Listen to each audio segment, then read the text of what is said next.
This is TV18 and you're watching CNBC TV18.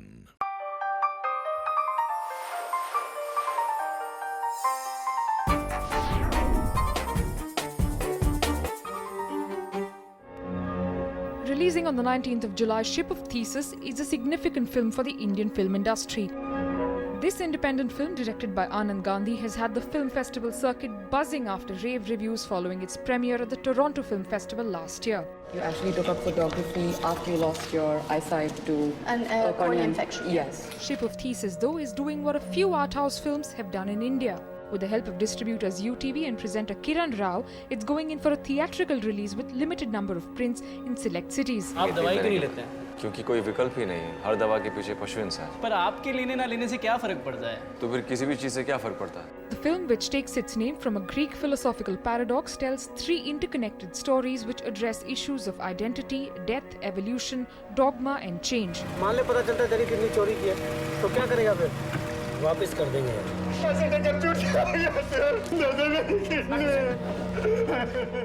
The end result is a cerebral, complex but not obscure film. On the A-list today, Kiran Rao and Anand Gandhi tell Naomi Datta why Ship of Theseus needs to reach out to a wider audience and what this could mean for the Indian independent film. Kiran, Anand, thanks so much for being on the A-list. To begin with, I'm going to start with you, Kiran. When it came to you presenting the Ship of Theseus, what was the main marketing and communication challenge for you? Because the name of the film is taken from a Greek philosophical paradox. It deals with very complex issues, okay? So you have to go out to an audience and promote it and tell them at the same time that, look, this is not obscure and it's not alienating, because I've seen the film and it isn't. So what is the strategy for that? You're right about the fact that the title is a little difficult for people to understand right off the bat. I mean, it takes a little bit of explanation. And the film itself, I mean, when you compare it to what's out in the cinemas today, is certainly not, sort of easy to consume, made without, engaging the audience completely, that kind of film. It's kind of a film that requires an audience to participate, mentally, to invest in the film. So we wanted our marketing and promotional strategies to also convey the fact that the film is in essence very beautiful, not completely inaccessible, but certainly very different than the current fare in a multiplex. But certainly, like you said, when you watch it, you realize there's so much you can take away from the film. Even if you feel, this is not the sort of film that you watch all the time or you've seen before, it leaves you with a sense that you've taken some part of the film away. So to encourage the audience to come, we thought we should put it out there widely in the promotional material as much as possible, and then let them decide, but to definitely be honest about the kind of film that it is. Okay, there's this story behind how the poster of the film really, how you all decided to make it simpler and then it didn't quite go that way. So tell me a little bit about that. You did try to make it more accessible through the poster. The original poster which you see now was actually the original poster they used in festivals and everywhere else. There was a second poster as well. And they're both really beautiful. I mean, as posters go, they're not like anything you might have seen before. So we really loved them, but our fear was that, people are sort of accustomed in a sense to a certain sort of, figurative representation of a film. So you'd either have a person or some sort of idea that there's action, there's this, there's, all sorts of stuff in the film. And when you look at this poster right off the bat, it doesn't tell you that this is a feature film. Yeah. Some people might think, oh, is this a documentary? Is this animation? You don't actually, it's not so literally representative of what the film is. So there was that thought that, maybe we are straying into a zone where the audience will sort of think that, maybe this is a documentary. Obscure. Yeah, or whatever, yeah. Or something else. Yeah. And so we were thinking we wanted the same concept, so we used the illustrative model and we created a poster that was a little more accessible. So it had the actors, the characters basically from the film, and it was beautifully designed. It's actually a really beautiful poster as well, but it's a little more accessible. It tells you, okay, there are people in the film, there are characters. You can see that one is a monk, one is got a camera, and so it's a little more closer to the middle ground that everyone would be comfortable with. So we were sort of very happy with it and all that, and then we bounced the poster off Amir, who saw it and said, you all had another poster. What was that poster which had the hand and all that? So we said, that we thought was going to be not so good. He said, no, that's much better. You go with that. So it kind of made us rethink the whole thing, because in the beginning we were trying very hard to make this film something that people would look at and say, oh, this is different. Like that poster also was different, but they knew what to expect. Yeah. So that was a big decision we took. Should we take that risk of putting out a poster that is actually completely clutter breaking, but also could be completely alienating for off-putting for an audience that's not used to it. And then I think we both decided that let's go for it. Let's take that leap of faith and do it, because we love the poster, and it's likely that anyone who gets attracted to visual material like this will also like the film in any case. So there was the thought that we should trust our instincts. But when it comes to this film in particular, do you have to sort of almost train audience response? And I don't mean it in a condescending way at all, but you almost have to train audience response. For instance, when Dhobi got released, in the pre-promotion stage itself, it was almost like your audience response was being channeled in a certain way. That you need to go into the theatre with a certain different level of expectation. So, is that process I think that's a valid question. We don't have enough infrastructure for audiences to have been groomed in engaging with the literature and cinema in a certain way. Most audiences go to the literature and cinema around the world to seek something that they haven't sampled before, to seek a new meaning, to seek new experience, to sample a new emotional experience, or an intellectual experience, and perhaps even to enlighten themselves or expand their worldview. So audiences in India have not traditionally been groomed by cinema to do that.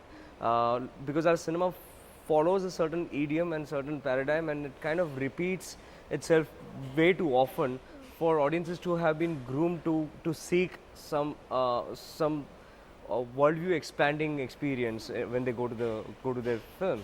And that is one conversation, one dialogue that we are constantly engaging our audiences in, that it is all right to not immediately know what the film is about. It's all right to not immediately know what the title is referring to, because that's the whole point of going to a new experience, that you're going to something that you don't already know. What's the point of going to something that you already know? You're going to something that you don't already know, you have not already sampled, not already experienced, and hopefully this will expand your worldview, this will expand your experience, this will expand your way of looking at yourself and your environment. I've kind of grown used to the fact that because I'm some sort of a celebrity, people are interested in all aspects of my life, and probably much more interested in my husband and my son than they are in my work. Anand, so there's this entirely new genre that you're talking about, philosophical drama, as opposed to psychological drama and all of that. And then, it all comes together in this philosophical paradox. If you could explain that a bit, the Ship of Theseus reference. The reference is only a hint. It's like a guiding thread to take you through this really diverse engagement of these different characters coming from very, very, very, very different places. This really disparate journeys. So the title is only a hint, a thread to give you something to come back to each time you're lost in the number of ideas and wonderings. Yeah. The title of the film, Ship of Theseus, it's an allusion to the paradox put out by Greek philosopher Plutarch. So Theseus had built the ship that was replaced plank by plank, part by part over a century, to a point where not a single part of the resulting ship was in the original one, and not a single part of the original ship stayed in the resulting ship anymore. And the question arises, is it still the same ship? Further on, if all those parts that were thrown out of the ship were put together to build another ship, which of the two, if either, is the real Ship of Theseus? So the thing about the film is that there is no black or white, or there are no easy solutions.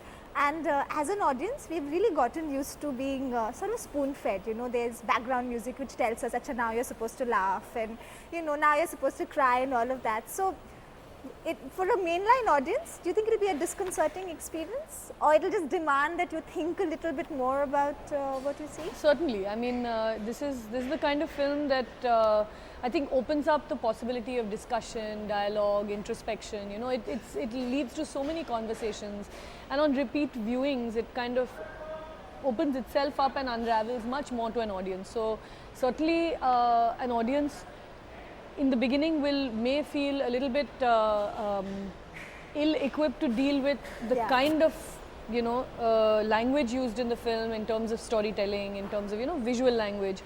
But if one is open to that experience, even if people say, have I understood everything? You know, it's really not about understanding everything, and it's really not about what Anand intends entirely at the end of the day. I mean, it's your experience and your what you take away from the film. So it certainly invites engagement and demands that an audience invests in it. You know, when you're watching it, you need to watch it. It's not just being given to you, very easily. You need to get into it. And when you say that you're presenting the movie, what does that mean? Does that mean that you become the chief marketing plank of the film? How does it work? In a manner of speaking, yes. I mean, the film was a completely ready film when I watched it, and the idea when I came on board and we talked about it was that the film needed support to get into theatres, to have a proper theatrical release. And the association with someone known helps a film that's a small film and a first-time filmmaker. So I came on board as a presenter, UTV is on board as the distributor, and I think essentially our job is to make sure, one is of course that we ensure that the film gets well released in places where we feel it has an audience, and in fact we have tried to expand that model through this online voting system called Vote for the Film in Your City, so that we can gauge audience interest and actually, have an audience tell us, have audiences actually participate in the process of distribution. So that our job was primarily distribution, and my job is really to be able to raise the sort of visibility, awareness and visibility of the film, and make the film sort of be an easy bridge between the film and the audience, so that the audience has some sort of hook to connect to the film. So that's really my job as a presenter. But also what happens is when you are sort of the chief marketing plank, it also becomes an opportunity for people to access other aspects of your life. You know, it could be your marriage, it could be motherhood. Now that's a trade-off. You're comfortable with that trade-off? Well, I don't exactly enjoy it. I've kind of grown used to the fact that because I'm some sort of a celebrity, people are interested in all aspects of my life, and probably much more interested in my husband and my son than they are in my work. So, I mean, it isn't a happy thought, but this is life, and I've kind of begun to take it in my stride, as it were. I appreciate when people actually want to talk about my work and the film that I'm presenting, but I can't avoid it. I mean, there's so much sort of, kind of crazy curiosity about our lives that I can't really avoid it. So it's inevitable. Yeah, in a sense. And do you worry then that Ship of Theseus might then become a footnote somewhere, or is that okay? No, it becomes part of the package, it's fine. No, I don't worry about it at all, actually. I mean, Kiran has been nothing less than generous, really, in the way she's come on board, and the way she took everything on, like right from the time she decided to present the film. It has become her film. She has carried it forward. In the last 6 months, she's worked on presenting the film to the audience more than anybody else has on the film. And it's a very, very long commitment. It's a very long journey that she has had with the film now.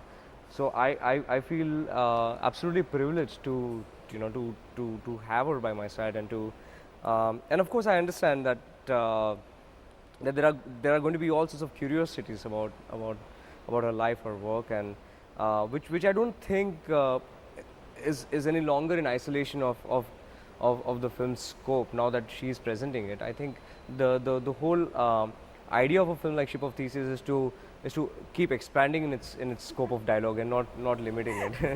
That's a nice philosophical interpretation of this curiosity about you. Huh? That's nicely done. Indie has just become a way to sort of phrase anything that is slightly small budget and not a typical romance.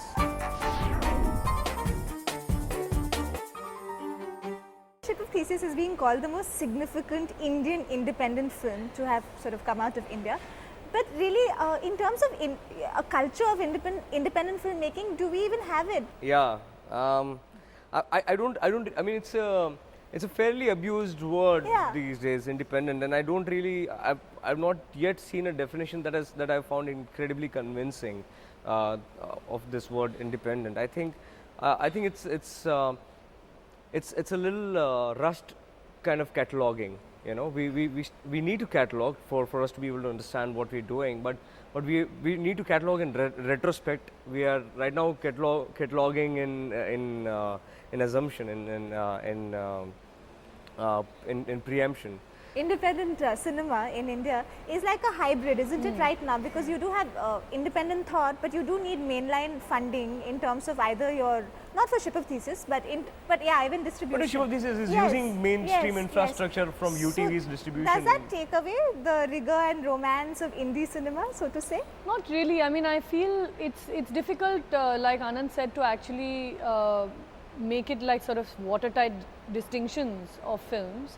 I think the idea of independent came from the fact that some films were not studio funded and didn't have the sort of big infrastructure that studios afforded a film. So it was sort of anything that was not made in the studio system became independent. Yeah. But what we are actually talking about is a further sort of understanding of the kind of film that we are making. I mean, it's not just because it's small budget and independently funded that a film becomes independent in thought, in spirit, in the intention of the filmmaker. So very, very brave new content is not necessarily the same as a film that's just made in a small budget. Now, a film, whether it's whatever film, however big or small it is, it needs an infrastructure to be put out there. It needs some sort of marketing, it needs distribution of some kind, it needs theatrical exhibition, which in our country is very sort of one size fits all, which is a bit of a problem, because a film like Ship of Theseus, which costs maybe the tiniest little fraction of a big film budget, still has to compete with that big film in a theatre. And indie has just become a way to sort of phrase anything that is slightly small budget and not a typical romance, basically. So it could be Cops and Robbers, but made on a small budget, and it sort of becomes indie. It doesn't actually talk about the, anything new done in terms of, narrative style and filmmaking aesthetic, the language of the film, the way the film is constructed. None of that. It's sort of just become a way to say, oh, this doesn't have a song and a dance and a hero, a typical hero and heroine, stars, so to say, or stars, and therefore it's independent. So it's a transitioning time for us. We are still understanding our own work, and like Anand said, it's much easier to actually look at it in retrospect and be able to say, this was interesting. It did this at that time. This kind of broke new ground at that time, and that helps us get a perspective of what we're doing.